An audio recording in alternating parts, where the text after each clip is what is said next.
We're on the phone today with Richie Faulkner. He's the guitarist for Judas Priest. They've got a show coming up at the Armory in Minneapolis on September 23rd. Hey, Richie, how you doing today? Hi, Dustin. How you doing, man? Richie, I'm doing well. How are you doing today? Very well, sir. Very well. Excellent. Thank you so much for joining me. I appreciate it. Oh, it's always an honor. Some people, they don't like doing interviews and, press stuff. I love it.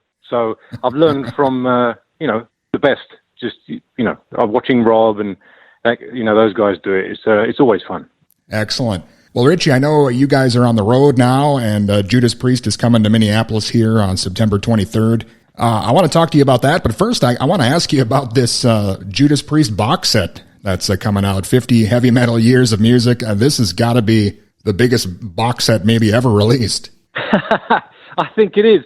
I think it's just an incredible celebration, really, of all things Judas Priest. And if you're a fan, or you want to document everything, or if you're new to the band, it's a complete kind of retrospective and celebration of 50 years of heavy metal. And not only that, but they kind of helped give birth to the genre. So it's really a kind of blueprint for what heavy metal is, and hopefully beyond into the future.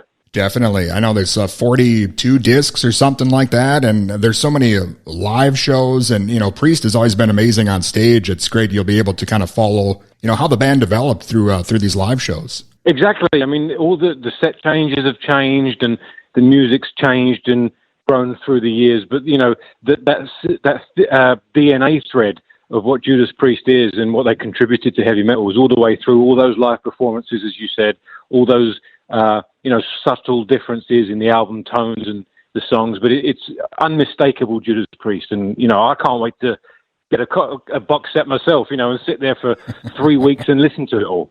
Yeah, I know you and I are right around the same age. I wanted to ask you what it's like for you, being in the band, or, what maybe teenage Richie would think if he found out he was playing with Judas Priest. It's a cliche, man, but, you always aspire to be as good as the people you look up to, your heroes, and, you have them on the posters on your wall, or if you're learning your instrument, whether it's drums or guitar, whatever it is, you always aspire to be that good. But you never think you're going to be playing alongside them and getting the call to potentially join the band. So it's a thrill. It always has been. It's over 10 years now. So, they're bigger heroes of mine now, being on the inside, seeing how they work on the inside and getting an insight into who they are as people and brothers and creative musicians and fans of the band that they're in. They're incredibly passionate about what they do, the music they create, and the fans that have given them this long life over 50 years. So it's a dream come true, really, and continues to be. Well, and as you mentioned, I'm sure you still get the new guy label, but you've been in the band for 10 years now, and you've been on a few albums. So, I mean, you're obviously in the thick of things. And is that hard for you to kind of remind yourself that, hey, I'm actually in Judas Priest, and not kind of, be awestruck sometimes on stage? It's a great question, because the longer you're, in the band, in the situation, the more it becomes not commonplace, but you become more focused on what, initially it was what I'm doing on the instrument, the notes are right, the chords are right, the performance was right.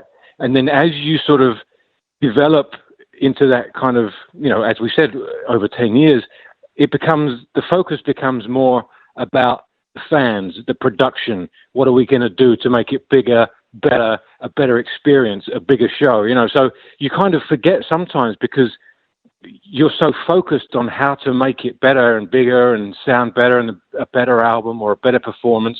Every now and then you sort of take a step back and you think, it's still real after 10 years. And it's been 10 years.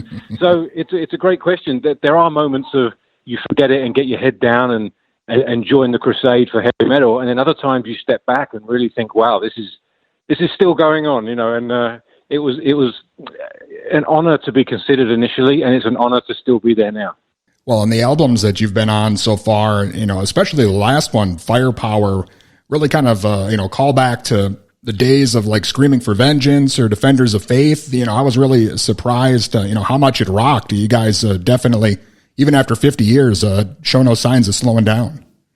Well, the really interesting thing about that record was you always put 1,000% in.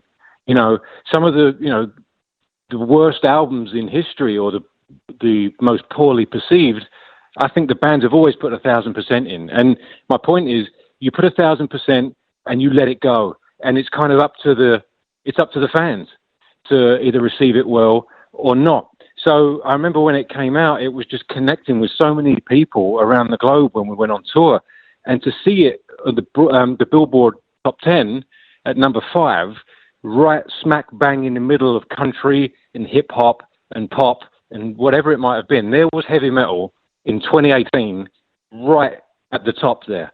So it was great. It was an affirmation for heavy metal, and an affirmation that the fans love heavy metal and put it where it got. So you can only do so much. Put 1,000% in and let it go, and then the world does the rest. And we can only be grateful that it connected with so many people.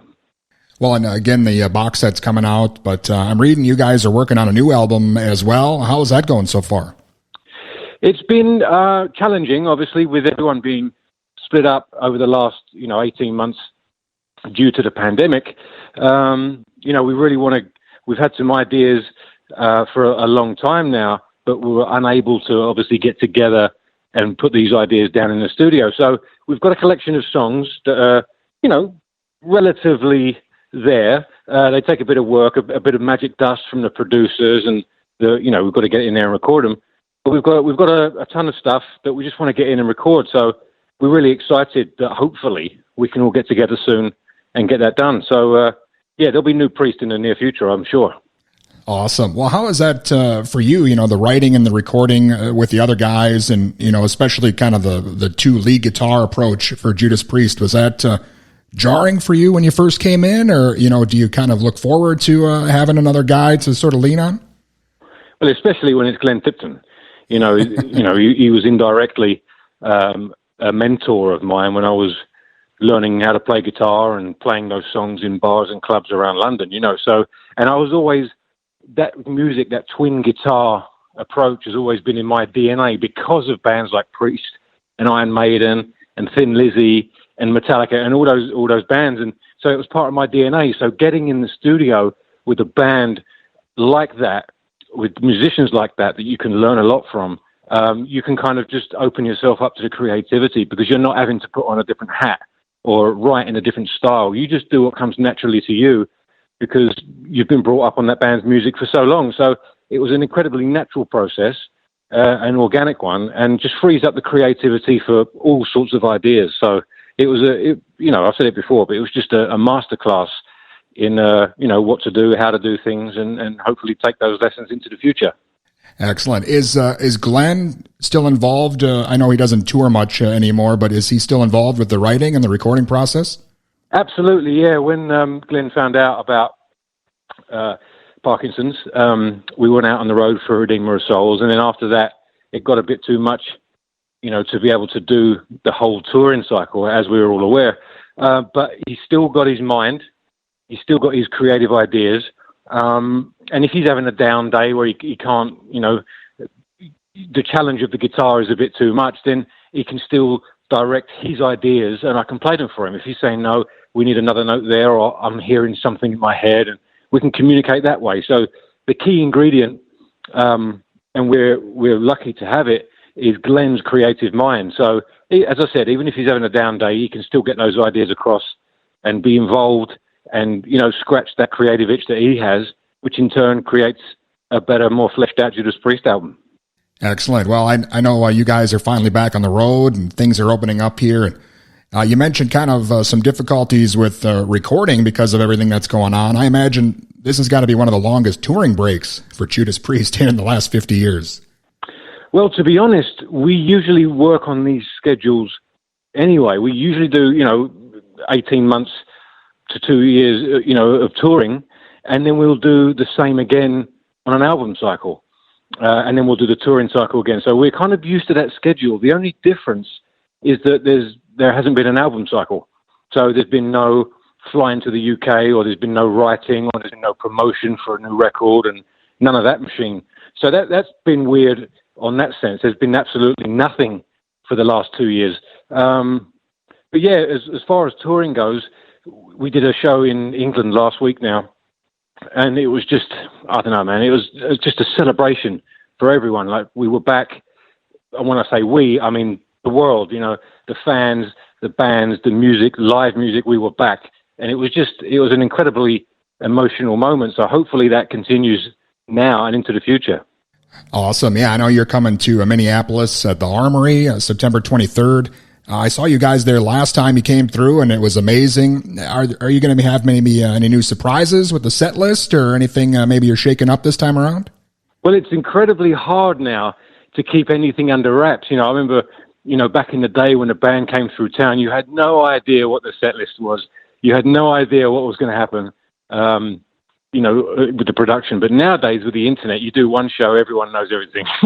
You know, they know what you had for breakfast that morning and what songs you played on the set list. So if anyone's seen any of the footage, if they haven't, I won't spoil anything. But so there are some surprises, some new production, some great songs that the band have never played or haven't played in a long time.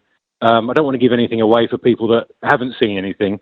But, you know, we've got some great comments from fans online about how much they love the set, they love the production, they just love the gig. So, yeah, we're looking forward to coming through and bringing that machine through with, as I said, the songs we haven't played ever in some cases, up until last Sunday, obviously, or songs that we haven't played in a long time. So it's going to be, again, a celebration of Priest and heavy metal and live music in 2021. We can't wait to see you all. Awesome. Yeah, looking forward to it. Again, Judas Priest in Minneapolis, September 23rd. Richie, we talked about a lot of stuff. Is there anything else maybe we missed or something else coming up we should look out for? Not really. We're looking forward to the date and, as I said, seeing you all. And looking forward to seeing all the Metal Maniacs down there in the front and in the arena. And just, again, celebrating heavy metal and live music. And we can't wait to see you all. Awesome, man. Again, it's been an honor speaking with you. I'm a huge fan, and I've been for almost a good chunk of the 50 years here. So it's going to be great seeing you in Minneapolis, and hopefully we can speak again sometime.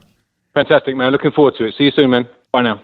And again, that was Richie Faulkner, guitarist for Judas Priest. They'll be coming to the Armory in Minneapolis on September 23rd.